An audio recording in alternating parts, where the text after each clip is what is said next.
After not hearing from him for months, my son from the army called. We had lobster for dinner today. I practically ran to my husband Jim to tell him the good news, but something was wrong. What did you say? They served them lobster and steak. Jim, what's wrong? He sat up so fast he hit his head on the bumper. Tears were already streaming down his face, mixing with the motor oil. No.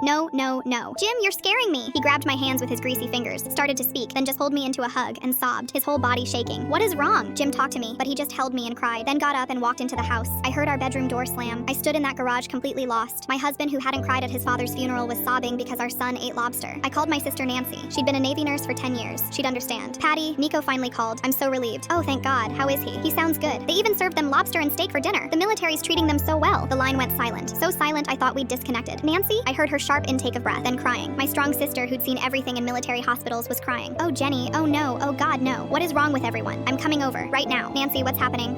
I'll be there in an hour. She hung up. Jim was still locked in our bedroom. Nancy lived an hour away. I sat at the kitchen table staring at my phone, trying to understand why everyone was falling apart over seafood. I had therapy that afternoon. I'd been seeing Dr. Valencia for anxiety about Nico's deployment. I almost canceled, but I needed someone sane to talk to. You look upset, she said when I walked in. Everyone's acting crazy. Nico called today, first time in 4 months, and when I told people about it, they all started crying. Nico called? That's wonderful. You must be so relieved. I was, but then Jim and Nancy just fell apart. Why would they do that? I don't know. All I said was that Nico sounded good and they served the troops lobster and steak for dinner. Dr. Valencia stopped writing mid-sentence. Her pen fell from her hand and rolled off the desk. When? Her voice was barely a whisper. When did they serve it? Today, at dinner. Why? I watched my therapist, my professional composed therapist who'd held me through panic attacks and crying sessions, start to cry. Dr. Valencia? Jenny, my husband was Army. 20 years, 3 tours in Iraq. Okay? She pulled tissues from the box she usually offered me. In combat zones, when they serve lobster and steak, especially both together, it's called a last meal protocol. Last meal? It means something bad is about to happen. A mission with expected high casualties. Sewer slide runs, hold the line operations where someone has to stay behind. The room tilted. I grabbed the arms of the chair. Nico knew? Yes, every soldier knows what lobster means. But he said everything was great. He sounded happy. He wanted to hear your voice one more time without you being scared. He gave you the gift of a normal conversation. No, you're wrong. Jenny, he called to say goodbye without saying goodbye. I threw up in her trash can. Then again, my 22-year-old son had called to hear his mother's voice before running into hell, and I talked about his sister's graduation. Nancy drove me home from therapy. Jim was sitting at the kitchen table with a bottle of whiskey he never drank. 23 years in the Marines, he said. I knew the second you said lobster. We waited 3 days, 5 days, a week. Every car door made us jump. Every phone call stopped our hearts. 2 weeks after the lobster call, at 6:07 a.m., our doorbell rang. I knew before I opened it. The dress uniforms, the folded flag, the practiced sympathy on their faces. Mrs. Mitchell, the Secretary of the Army regrets to inform you that your son was killed in action. The rest blurred. He held his position alone. 43 minutes. School evacuation. 31 children saved. In his personal effects was a letter dated March 15th, the night of the lobster. Mom, if you're reading this, the lobster worked. I'm not scared. Those kids behind me are someone's Nico's. I'm going to save them. Thank you for 2 perfect minutes on the phone today. For just being my mom. For not knowing. That's what I'm fighting for. All my love, Nico.